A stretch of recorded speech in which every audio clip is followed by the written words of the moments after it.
Tänapäeval on palju viise, kuidas energiat koguda nii päiksest, tuulest kui ka veest. Aga kuidas seda kõike salvestada? Põhiline moodus – liitiumakud.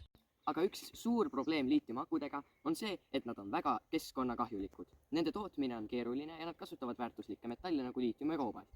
Kuidas me sellele vastu hakkame? Naatriumioonaakud. See siin on tehtud põhiliselt naatriumist, mida leidub igal pool, näiteks selles keedusoolalahuses, keedusool on naatriumkloriid, ja see muudab nende tootmise palju kergemaks.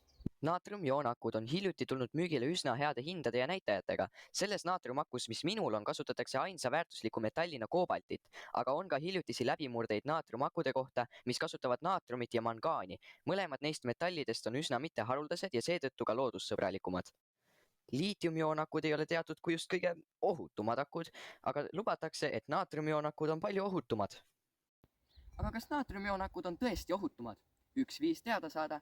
Sellel ajal, kui ma aku sisse naelu taon, räägime, kuidas ikka töötab üks liitiumaku. Põhimõtteliselt on aku sees 2 elektrooti, mis on kokku rullitud, isoleeritud ja kaetud elektrolüüdiga. Pluss elektroodi peal on tavaliselt liitium-koobaltoksiid ja miinus elektroodi peal grafiit. Kui akut laadida, võib juhtuvat ette kujutada nii. Laadija teeb tööd ja vinnab liitiumioonid aku sees pluss elektroodi pealt miinus elektroodi peale.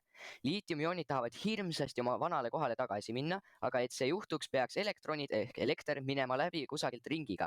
See ring on näiteks sinu telefon. Naatriumakus on protsess täpselt sama, aga liitiumioonide asemel on naatriumioonid. Igatahes, katses selgus, et naatriumjoonaku on palju stabiilsem kui liitiumjoonaku.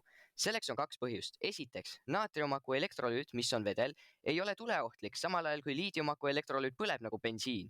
Teiseks, naatriumaku sees kasutusel olev kemikaal, naatrium-koobaltoksiid, laguneb kõrgemal temperatuuril kui liitium-koobaltoksiid.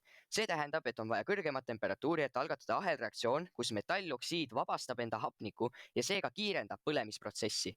Akud on küll hea viis elektrienergiat salvestada, aga kuidas seda teha paremini ja eriti veel, kuidas muuta elektrit sisepõlemismootori kütuseks?